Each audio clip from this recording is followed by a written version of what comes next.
நாகர்கோவிலில் நடந்த மாநில அளவிலான மாற்றுத்திறனாளிகளின் அமர்வு கைப்பந்து போட்டியை எம்பி விஜய் வசந்த் துவக்கி வைத்தார்.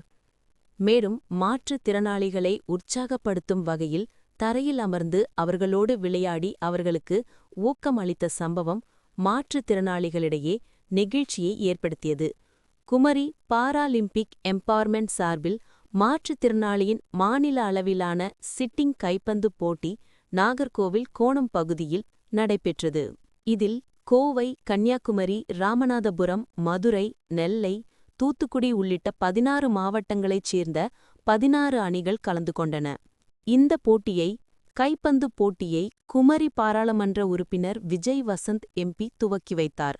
மேலும் அவர்களை உற்சாகப்படுத்தும் நோக்கத்தில் அவர்களுடன் தரையில் அமர்ந்து விளையாடி அவர்களுக்கு ஊக்கமளித்த சம்பவம் மாற்றுத்திறனாளிகளிடையே நெகிழ்ச்சியை ஏற்படுத்தியது. மேலும் மாற்றுத்திறனாளிகள் விஜய் வசந்தை சந்தோஷமாக செல்ஃபி எடுத்தும் தனது அன்பை அவருடன் பகிர்ந்து கொண்டனர். பின்னர் வெற்றி பெற்ற அணிகளுக்கு பரிசுகளையும் மரக்கன்றுகளையும் பாராட்டித் தெரிவித்தார். இந்நிகழ்ச்சியில் ஏராளமான மாற்றுத்திறனாளிகள் கலந்து கொண்டனர். முன்னதாக மாற்றுத்திறனாளி சங்கம் சார்பில் பாராளுமன்ற உறுப்பினர் விஜய் வசந்துக்கு சிறப்பான வரவேற்பு அளிக்கப்பட்டது.